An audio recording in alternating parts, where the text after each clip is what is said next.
Hello again, and welcome back to Educator.com's Introduction to PHP course. Today's lesson is an extremely exciting lesson, probably my favorite of the whole course, because we're going to be teaching you how to create your own user-defined functions, which is really going to increase your efficiency as a PHP programmer.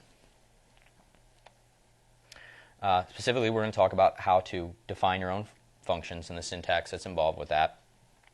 We're going to talk about function parameters, which is ways to pass data to functions, and we've previously talked about that when calling functions using function arguments. We're going to talk about return statements, which allow you to return a value from a function, because as we had learned before, functions are expressions and they have values. We're going to discuss where to define functions within your PHP code, and that's going to involve a discussion of the include once construct, which is sort of an extension of the include construct that we've talked about before.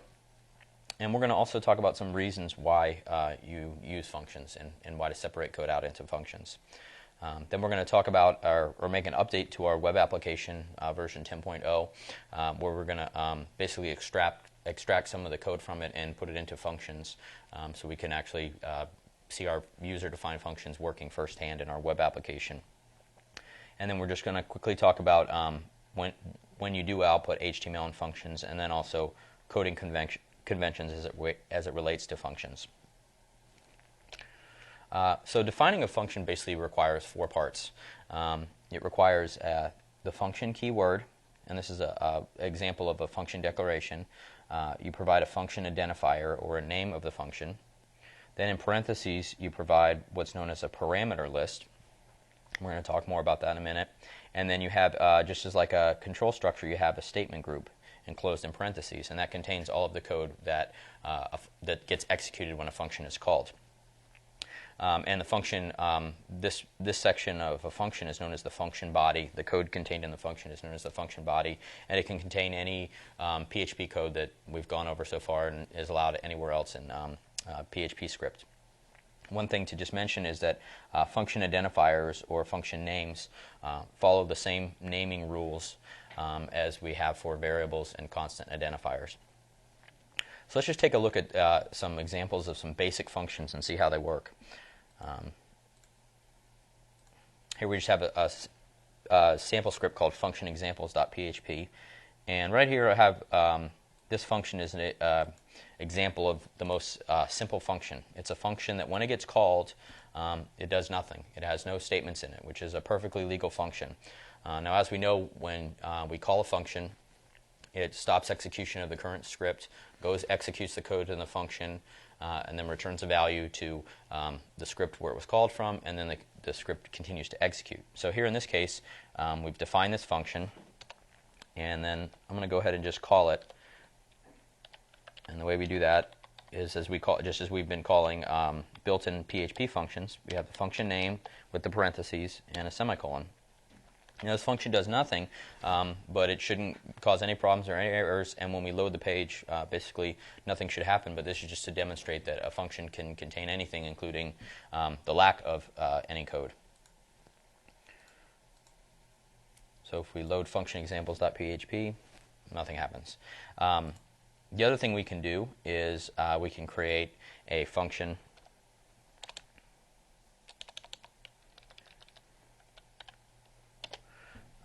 that just has one statement in it, but it's an empty statement. And again, this is just to emphasize the fact that functions contain statements, and they can contain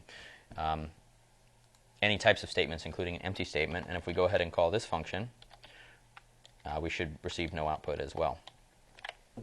Go ahead and load the page, and nothing happens. So now we're going to get a little more interesting. Basically, we're going to have our function do something. We're going to create an example function that is going to actually output some output some code via an echo statement. So we have this function called example 1.2, and all we're going to do is simply echo a statement that says inside example and then the function name. So when we go ahead down here below the function and we call this function example 1_2,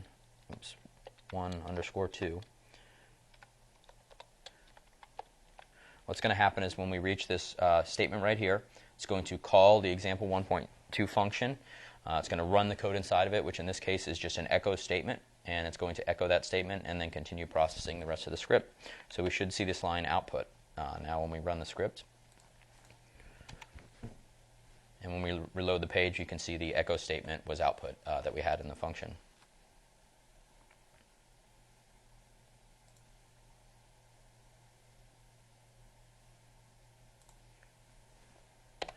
So now I want to talk about something called function parameters. And basically, function parameters are variables that are defined when you define a function, and they're variables that can be used within the function body. Basically, they're described in between the parentheses of a function definition, and you can have as many parameters as you need. And basically, when you call a function, as we've seen with built-in functions to PHP, we can supply data to functions, and those are called function arguments. The data you supply is called an argument, and the argument fills the parameter variables of a function. So, for example, when we define this function with param, we define it as having one parameter called param. And what that means is that we can access this variable param anywhere within the function body. And here we can see that we just echo the value of param. And the way that that gets set is by, when you call the function with param, you provide a argument or function argument. And what happens is this value gets set, or param gets set to this value. So every time this function is called, whatever value is supplied as an argument to the function, this parameter will get set to that value. Now, I use the term parameter and argument, and it's sort of a technical distinction. Technically, when you define a function, you create. Let me erase some of this. When you define a function and you create a parameter list, the variables that you make available in the function definition are known as function parameters. And basically, when you call a function with arguments, and those are the values that the parameters are going to get set to. And sometimes you'll hear those terms used interchangeably, but essentially they refer to kind of the same thing. When you call a function, you supply arguments which set the value of the parameter specified in the function definition. And basically, you can have multiple parameters in a function, and what happens is, let's say, for example, there was another parameter here. The way that it would get set, let's call it param1, is when we call the function, we would supply a second function argument, and basically the order that the arguments are specified, the order that the functions are supplied in specifies the order that the parameters get set in. So the first parameter gets set to the value of the first argument. The second parameter gets set to the value of the second argument. Let's go take a look at some functions that use parameters. So here we have another example function that we're going to create that's going to take one parameter, and basically all that's going to do is echo the parameter that gets passed in. So for example, when we call this function, it requires one parameter, so we're going to have to supply it a value that it can output. So we're going to supply it with a string, and when we call the function, let's supply it with the string hello world, for example. Now what's going to happen is when we call this function, this code's going to stop executing right here. It's going to go up to where the function is defined. It's going to set the parameter variable, this param variable, to the argument specified, which was hello world, and then it's going to run the code in the function body, which basically just says to output the parameter variable, which is the string value that was passed in. So when we run our code, we should see it output the string hello world. And if we go and take a look at that,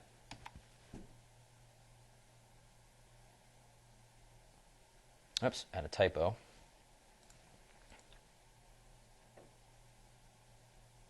Forgot an E down here.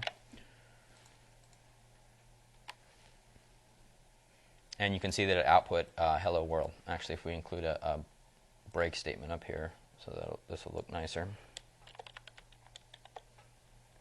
Or actually, let's just get rid of this function call.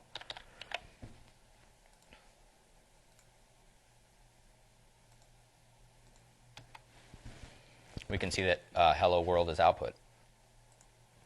And the neat thing about function parameters is they can be set to a different value every time the function gets called. And that's what makes the function useful, is it allows it to dynamically do things. It can do one thing in one instance and, for example, output one string in one time it's called and then output another string when it's called a different time. So, for example, we could output the string goodbye when we call this, or we could input to this function the string goodbye, and then now when we call the same method again, even though it's or call the same function again, even though it's the same function, it's actually going to perform a slightly different action based on the parameters or the arguments that we specified. So when we load it now, it's going to output this new string statement that we passed in. So let me go ahead and comment out this line, and now what we're going to do is demonstrate using a function that has multiple defined parameters. Here we have a function with two parameters called param1 and param2, and what I'm going to have it do is create a string that is just the concatenation of both parameters. So these parameters here are both going to be strings that gets passed in, and then we're going to create a string inside the function that's just going to be the concatenation of those two strings using the dot operator. Oops. And we're just going to echo this concatenated string.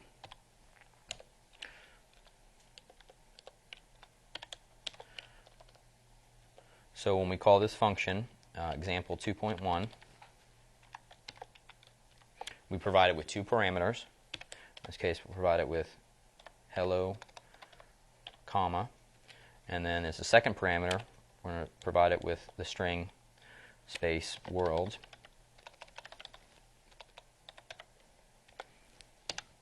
So now when we call this function, when we execute this function call, it's going to take these two strings. It's going to set the value of param1 in this function to hello. It's going to set the value of param2 equal to world, and then the function is going to execute, and it's going to execute the concatenation of those two strings. So we should again see the string hello world output. So if we go and reload the script, we can see hello world was output.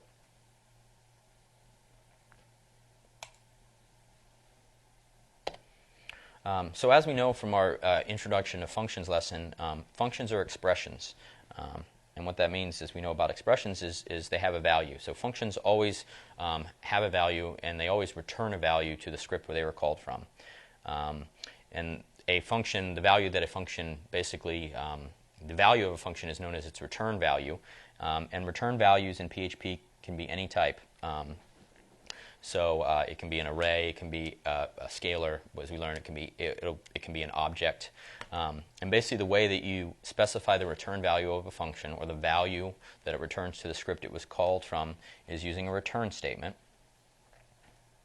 One thing to note that we're going to show an example here in a second is that you can have multiple return statements within the same function. And basically, what happens is when a function is executing, anytime it reaches a return statement, it automatically ends execution of the function and returns whatever value it was set to return in the return statement.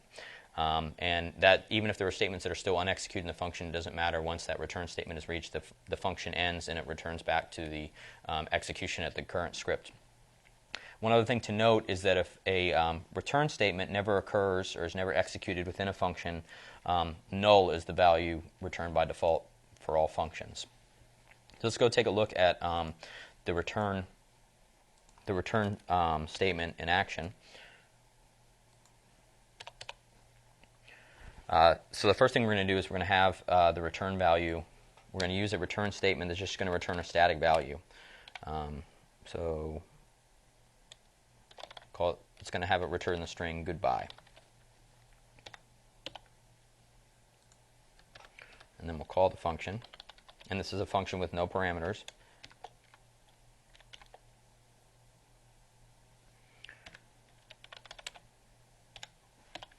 So So what's going to happen when we call this function in this statement right here, example 3.0 is going to get called, and what it's going to do is it's going to execute the function body of example 3.0.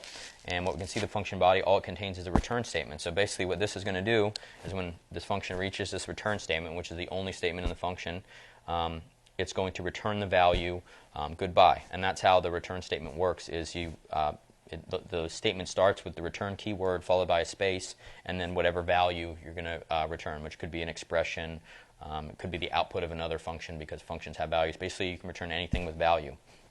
So when this gets called, example 3.0 is going to get executed. Its value is going to be inserted here, and its value is going to be the return value goodbye. So this is going to echo the return value goodbye, and so the script should output goodbye. If we go ahead and reload the script, we can see that that's what happens.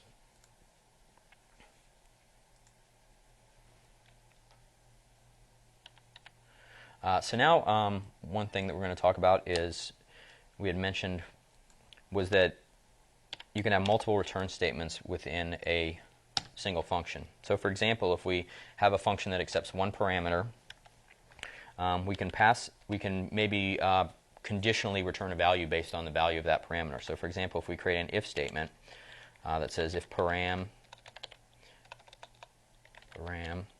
equals the integer 1,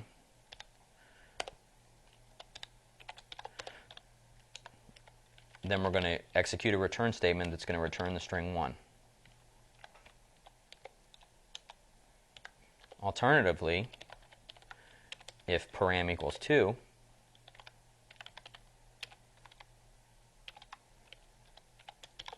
we're going to have it return the string 2. So in this case, when this function gets executed, you can see that there's two return statements. If param is equal to the integer value 1, it enters this if statement block, and it executes this return statement, and the function exits. So none of the remaining code gets executed. If parameter equals 2, it's going to not enter this if block. It's going to enter this else if block, and then it's going to return the value 2. And we could additionally add an echo statement here that says, for example, param is not equal to 1 or 2.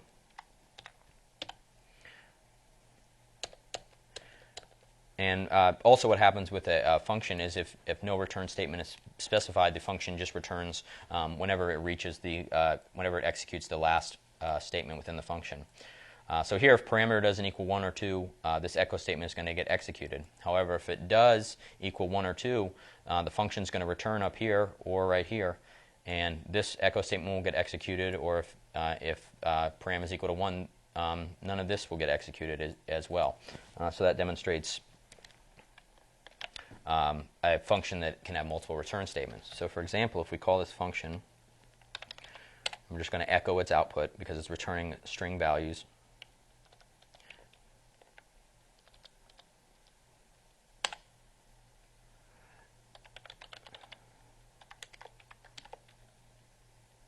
Let's put the value of 1 in. So it should enter this first section of code. It should return the value of 1, and then because it returns, the rest of it shouldn't get executed, so this echo statement should not occur. So when we run this code, we can see it outputs 1. Likewise, if we just change this down here to the value 2,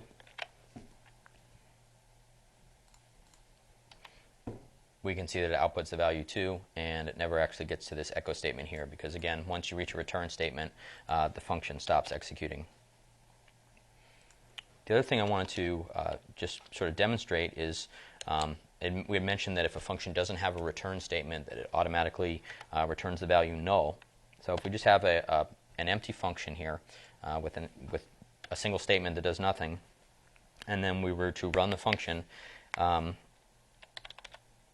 we're going to run a comparison on the value returned by the function to see if it's equal to null, and we should find out that it is true.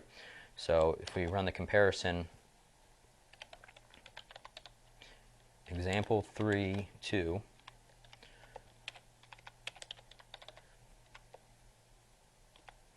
so what we're basically saying here is we're running a comparison operation that's saying call function example 3.2, compare its return value, which in this case should be null because no return statement was explicitly specified.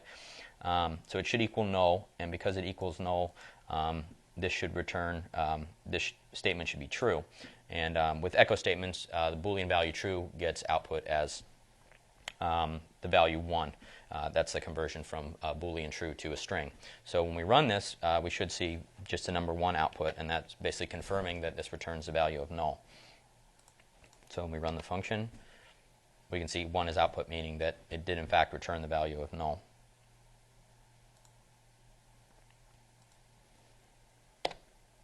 So we've talked about how to define functions. We've talked about defining them with parameters, defining them with return statements.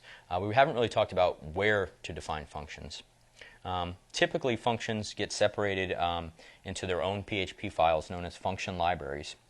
So usually grouped according to the task they perform. So you might have like 4 or 5 different functions, for example, that perform tasks on arrays.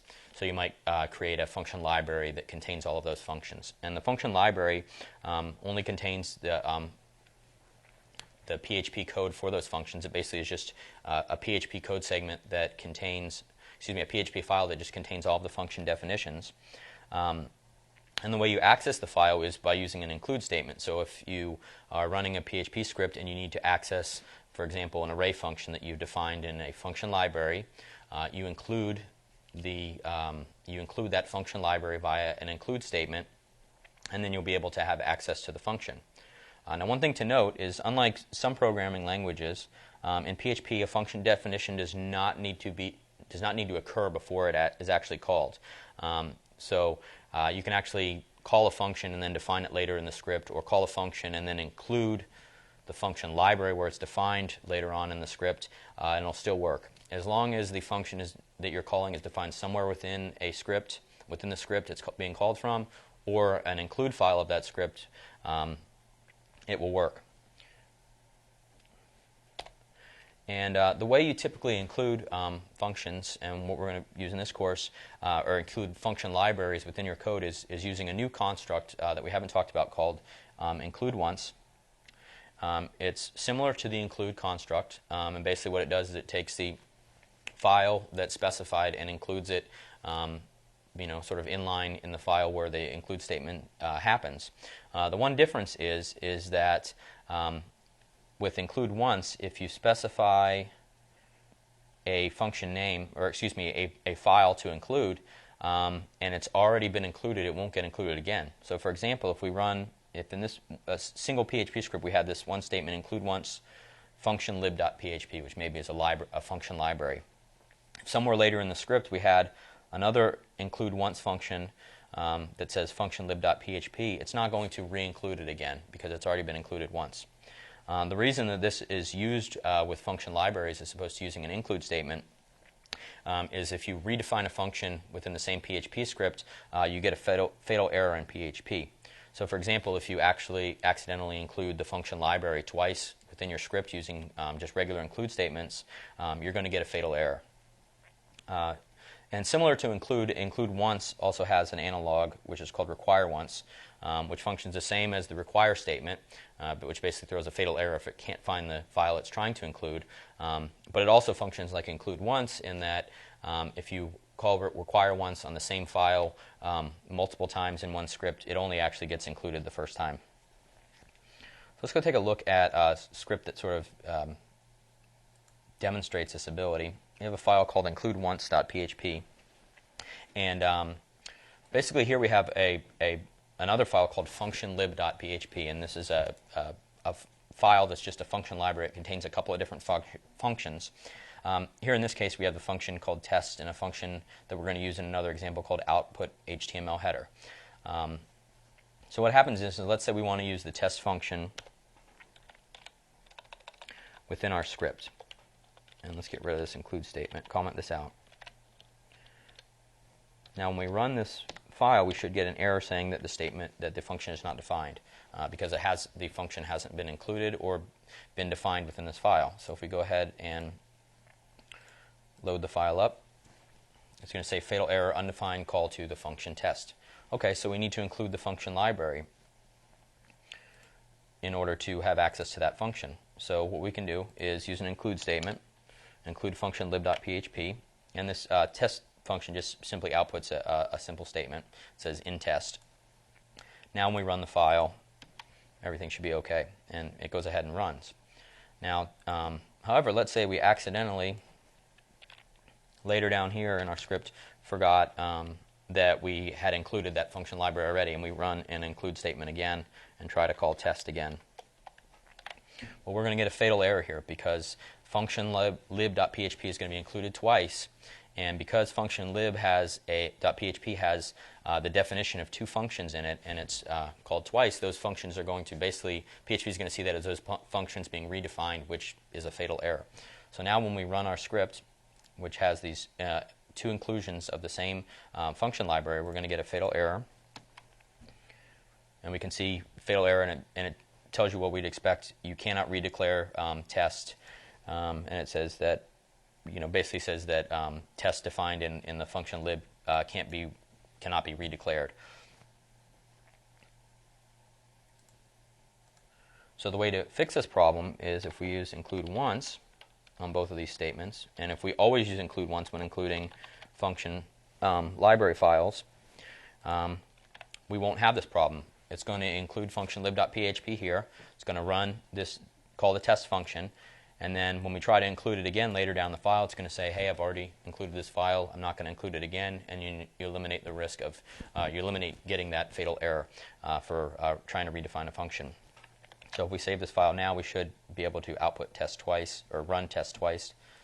If we go ahead and load the file, we can see we get that test was run. It says in test here twice. Similarly, we can use, as mentioned, there's an analog require once that does the same thing, except it returns a fatal error if the file you're trying to require or include cannot be found. So we should get the same output because it works, and what that means is that this function was not included a second time. Now again, the way require differs from include is that if it can't find the specific include file, for example, if I mistype the name of it, it's going to throw a fatal error. So when we run the file, it's going to say fatal error, require once you weren't able to open this misspelled function library. And so that's basically, again, the difference between require and include.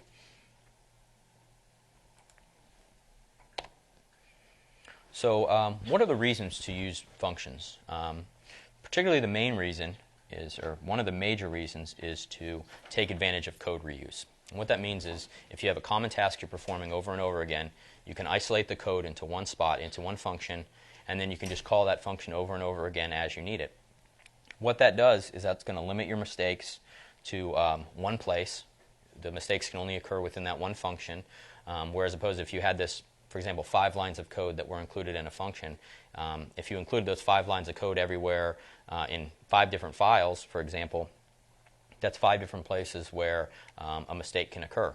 If you replace those with if you take that code out, put it in a function, and replace it with a function call, then if there's an error in that code, you only have to fix it in the function file. Additionally, if you want to, for example, change the functionality of something, what you can do is you can apply the changes all in one place. So again, if you use a function call, for example, to display something, and you want to change how it's displayed, instead of going through each file and editing the code that displays it, if you put that code within a function, you can just go ahead and apply the changes that need to be made in one spot, and it goes ahead and applies it to all the other things. So this is going to increase your efficiency as a programmer. It's going to allow you to get things done faster. Additionally, it's going to allow you to reduce rewriting the same functionality repeatedly, and this is more for example, let's say you spend a couple hours one day developing a couple of functions that you use for working with arrays. Well, maybe you have another PHP project down the road, and you want to use some of those same functions. Well, by including them as functions in a function library, you can reuse those in your new PHP application. If you hadn't separated them out as functions and just sort of hard-coded them into your PHP pages, when you went to your new project, for example, you wouldn't be able to just include the function library and reuse it. So basically, by separating things into functions, it allows you to reuse it not only within one application but in multiple applications. The other thing that you can use functions for is to improve code readability, and that's by separating your HTML and PHP. And typically, you want to separate, and this is something we haven't talked about really, but you want to separate your HTML and PHP as much as possible because it makes for cleaner looking code. And then also, when you're working on a team, for example, you might have people that are HTML developers and people that are PHP developers. The less you can intermingle the code, the HTML and PHP with one another, the easier it is for teams to work together, or different teammates to work together without sort of messing up one another's code, for example. If the HTML developer only works with basically HTML files with minimal PHP code, the chance of him messing up the PHP is limited. Likewise, for a PHP developer, if he's only working with PHP files that has very little HTML, the chance of him formatting the HTML incorrectly is reduced. So basically, you can use functions to remove large sections. One example is to remove large sections of PHP code from mixed HTML and PHP files. So you might have some 200-line PHP page, and maybe 25 of those lines are PHP code. Well, what you can do is you can separate out into a function, and then so when your HTML developer goes to edit the HTML on that page, all they see is one function call. They don't see the 50 or whatever I'd said 25 lines of code that it has, that developer has a chance to mess up. Another thing that you can do is sometimes you just have ugly mixes of HTML and PHP code. You have a lot when you use echo statements. You have a lot of escaping with backslashes and so forth to output quotation marks and so on. So sometimes if you have just smaller, ugly, quote unquote, ugly sections of mixed HTML and PHP code, you can separate that out into a function, and what that's going to do is sort of make your HTML or your PHP page that's actually going to be output, it's going to look cleaner. You're not going to have to look at the messy PHP and HTML mixed together. Instead, you can have it in a function, and so that sort of ugliness only occurs in one spot. The other thing that you can use, that some people use, is you can essentially use a function as a way to include HTML content, so to replace include files. And that's something you might see on different projects that you work on, and you might see in different developers use. So for example, we have a file here called a script called function-verse-include.php.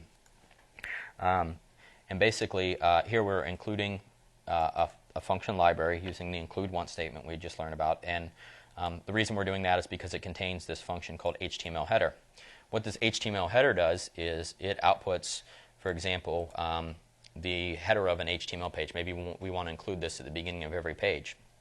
So what we could do is in our page, we could go ahead and just call output HTML header, and it's going ahead. What it's going to go ahead and do is take the HTML or the echo statements that are in that function, run them, and then so it's going to output that. Now we could achieve the same thing by using an include statement. For example, if we included this file called header.html, which contains all of the same HTML that is output by this output HTML header function, and instead we include it in here. So it's basically, there's two different ways of doing the same thing. Some people like using functions to do that. Maybe instead of including a header, using an include statement for a header and a footer, you have two functions called output HTML header, output HTML footer, and it's sort of a preference thing. And you may see that in different spots. Now one thing to also note is that here we have all these echo statements, but as we know with PHP, you can always escape to HTML mode. So we actually could go ahead and replace all these echo statements with the exact same content that we have in header.html.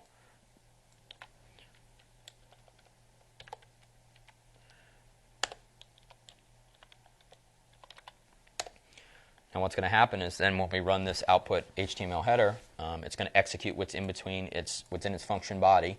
And what that is in the function body is an escape to HTML and an output of HTML code. And then at the end of the function, it just returns. So that's another way to output HTML as well. So now let's talk about improving our web application. We're going to move to version 10.0, and basically we're going to take advantage of what we've learned about creating user-defined functions to sort of clean up our code a little bit. We're going to, in checkout.php and contactus.php, there are some rather complex Boolean expressions used to validate the form data submitted. For example, in checkout.php, we validate that a name, a street address, a city, a zip code, and so forth were all provided, and it sort of makes a complex Boolean expression. In contactus.php, we verify that all three name, email address, and comments were submitted on the form. So we're going to separate those Boolean expressions out into a function that's just going to return a Boolean. It's going to return true or false, and basically they're going to be sort of called validation functions. And what that's going to do is make our code look cleaner, because instead of having these long, sort of ugly PHP statements, we have a single function call. We're also going to create a function that's just going to be used to output HTML A tags or anchor tags, which are HTML links, and it's going to allow us to pass in, for example, a URL and the name of the link that we want, and it's going to dynamically create an HTML string that uses the URL and name provided. We're also going to add a constant to config.php that's going to be called libdir, and what that's going to do is we're actually going to put these functions into function libraries, and we're going to store them in a lib directory. And just as we created an includedir constant in our config file, we're going to create a libdir one that's basically just going to be a link, or excuse me, a path to where we're going to store all of our function include files. So what we're going to be doing is we're going to be creating two library files stored in the lib directory, one called output.lib.php and one called utillib.php. That's the convention we're going to use in this course for signifying function library files. Is you'll have a descriptive name for the functions that are included in the file, and then it's going to be ended with the three capital letters lib as part of the name, and basically that's going to let you know that when you look at that file that it's, okay, this is a function library.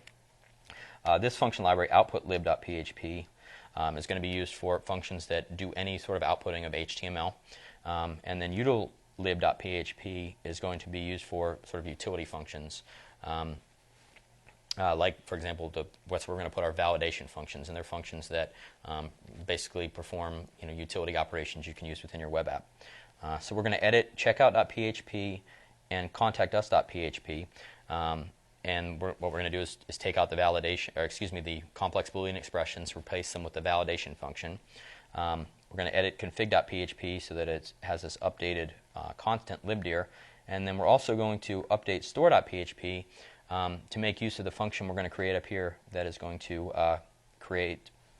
allow us to create HTML tags or anchor tags.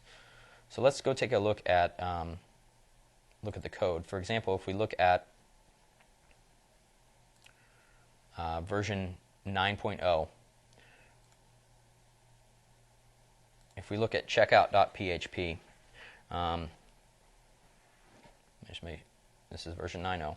And if we scroll down to where we do the data processing, we can see that there's one section down here where we're validating the shipping information that was provided by the customer. And if you can look, this is a particularly ugly and complex Boolean expression that's validating all of the data.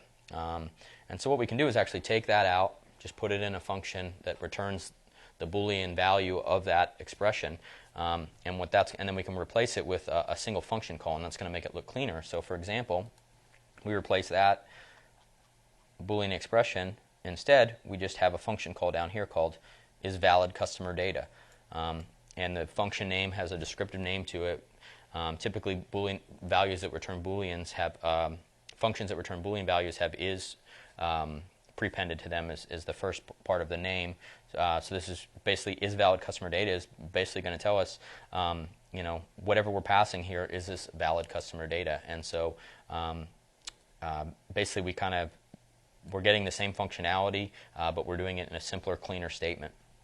Likewise, in contactus.php, we validate the form to make sure that both an email, comments, and name were provided. So what we can do is we can take this Boolean expression out and replace it with a simple function call that says isValidContactInfo.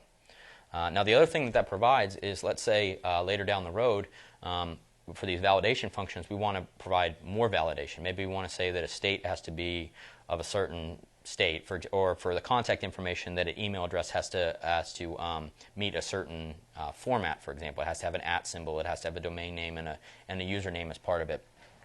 Well, we can add that to this isValidContactInfo function, and this line right here will never change. That added code won't show up in our HTML file, so we're going to sort of keep the PHP and HTML as separate as possible. And what that's going to do is allow us to change the functionality, but we don't actually have to change this code here, and it's going to keep this code looking clean. So if we actually go and let's open up if we go to the lib directory of version 10.0 and we open up util-lib.php, we can see these two functions that we've created. The first one was called isValidCustomerData, and basically what we do is we pass it from checkout.php, we pass it the customer data variable, which is an associative array that represents all of the get data passed to checkout.php. And it goes ahead and it uses this customer data parameter, and what it does is it performs the same validation function that we had in the script. It says basically just make sure that each of the different fields are not empty. If they're not empty, it's going to return true. Or if all of them are not empty, it's going to return true, and it's going to return basically true. And so we can know that it's valid and proceed as appropriate in our checkout.php. Likewise, for the contact info validation, we have a isValidContactInfo function.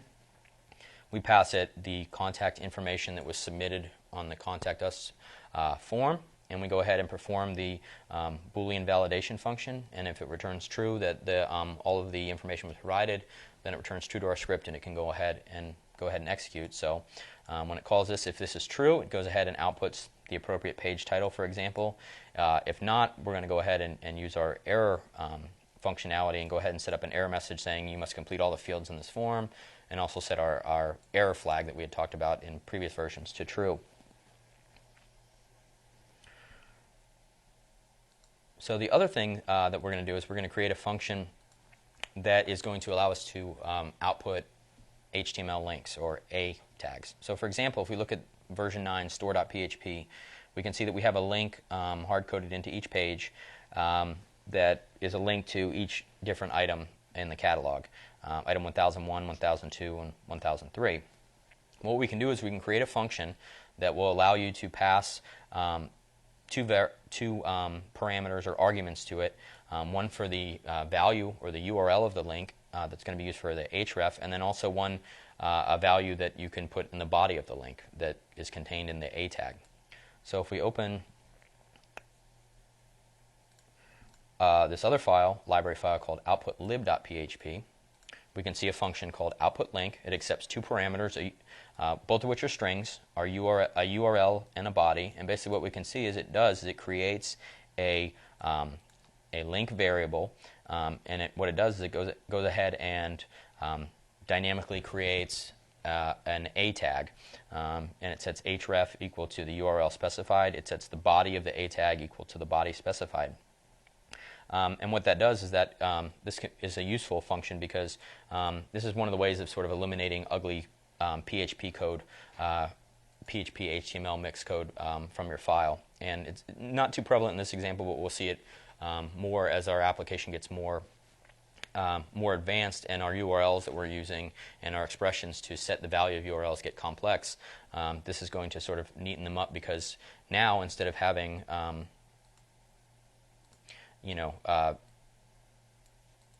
A statements, which with included echo statements from PHP, we replace it with simply a call to output link, which we echo, and we basically pass it the URL that we want. So for this case, for item 1001, and then we provide it the name that we want to be in the tag, which is going to be the item's name, and we do that for all three of these. And if we actually go and look at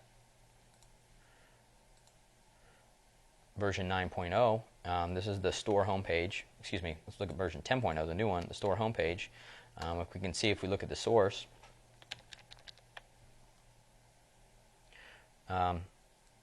that our links are just as they were before. except they've been created by this output link function, and they work just as they had before.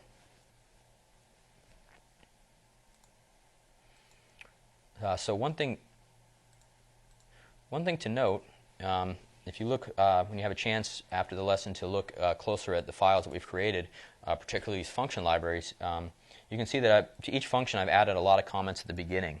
Typically, it's always good to add comments that provide a lot of information to programmers about your code.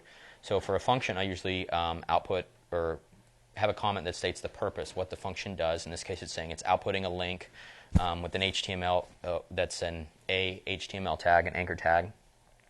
I also describe the parameters that the function takes, so somebody can quickly look at this and say, okay, it takes two parameters, one called URL, one called body, and this is what they represent. The URL represents what's going to be used in the href attribute of the anchor tag, and body represents the text that's going to be output as the body of the anchor tag.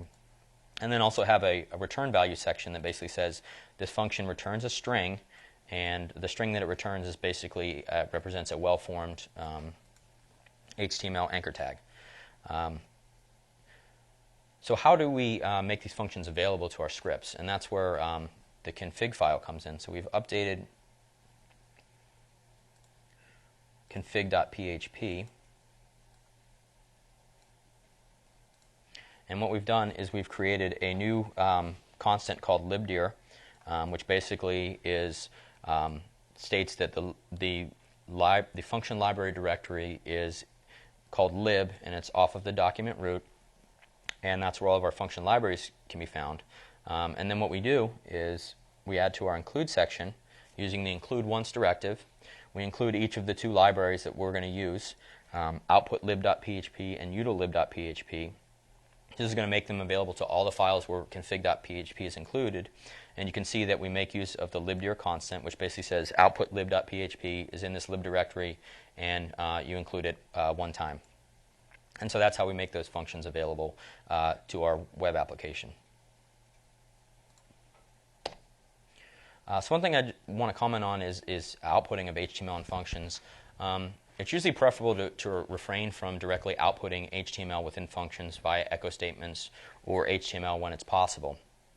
The reason for that is if you have function libraries, for example, in multiple different library files in your code, and you're calling different functions in different scripts, and each function, one function in one library outputs some HTML, another function in another library outputs some HTML, it makes it hard for your HTML editors, which maybe you or maybe a separate person, to figure out where they can go to edit the HTML so that it's output properly. So by not outputting HTML in your functions and only doing it in the actual PHP pages that are going to be shown, it allows the HTML editor to, the person that's going to be editing the HTML, to find it all in one location.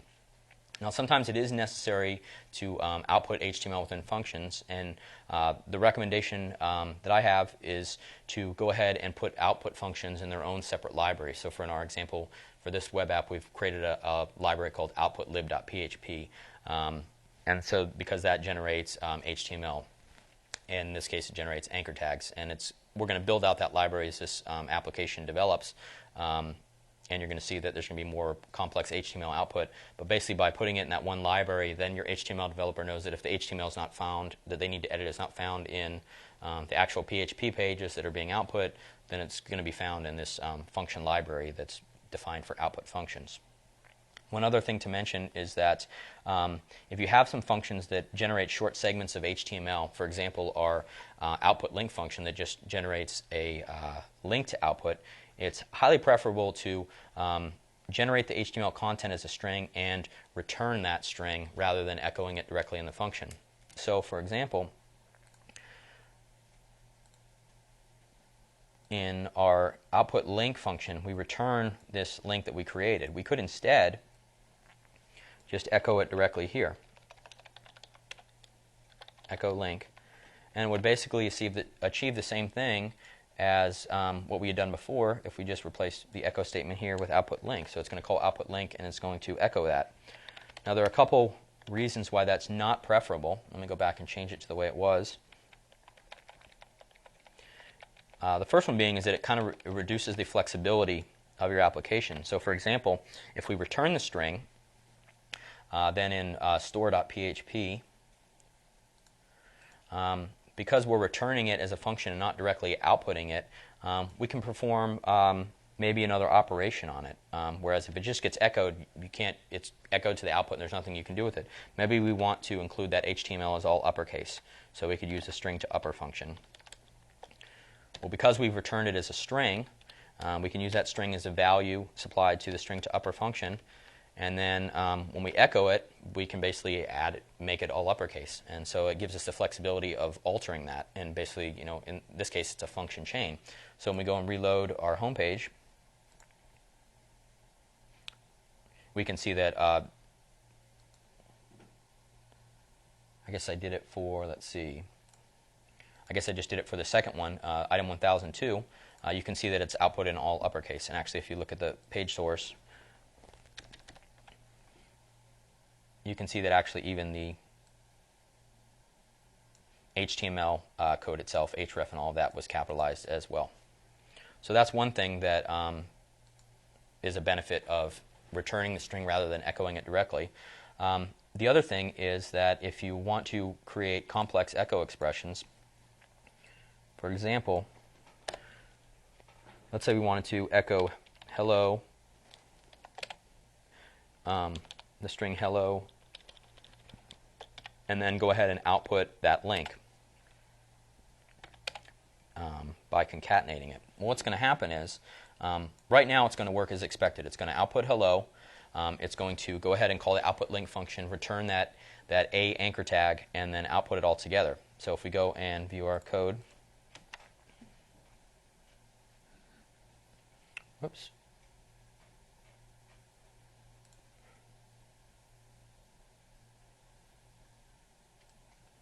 Forgot to get rid of the extra parenthesis at the end. We can see that it outputs hello, and then it outputs the anchor tag as expected. Now, if we had instead, in our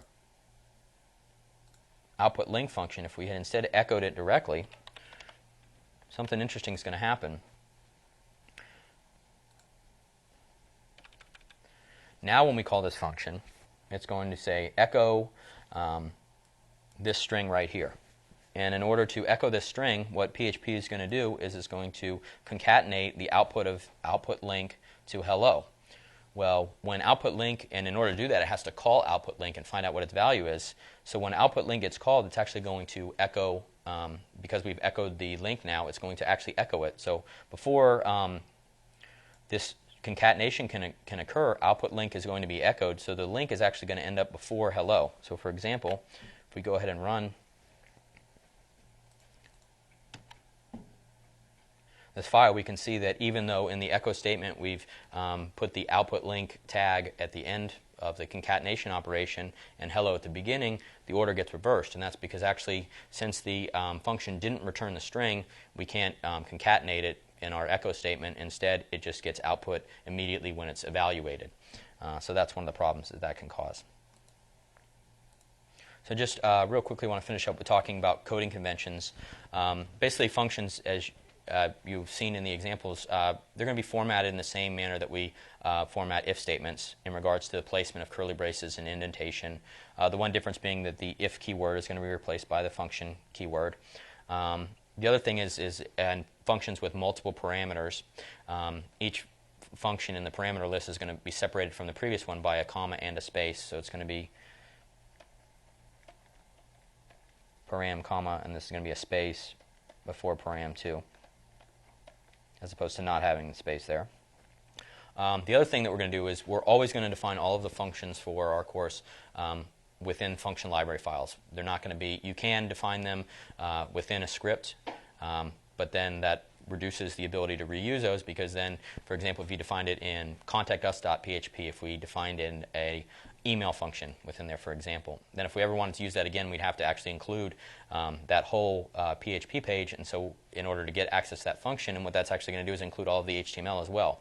So we're going to include all of our files in library files.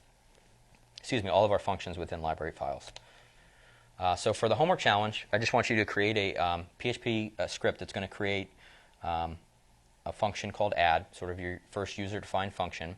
It's going to accept two integer parameters, and what it's going to do is it's going to return a string that's the sum of those two integers surrounded by the bold tags used in HTML.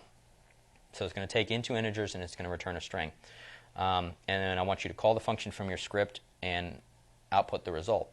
And what that's going to do is a couple things. It's going to teach you how to use a function, how to define your own function. It's going to teach you how to use multiple parameters in a function. It's going to teach you how to use a return statement. And then it's also going to echo the comment that I had about returning strings as opposed to echoing them directly.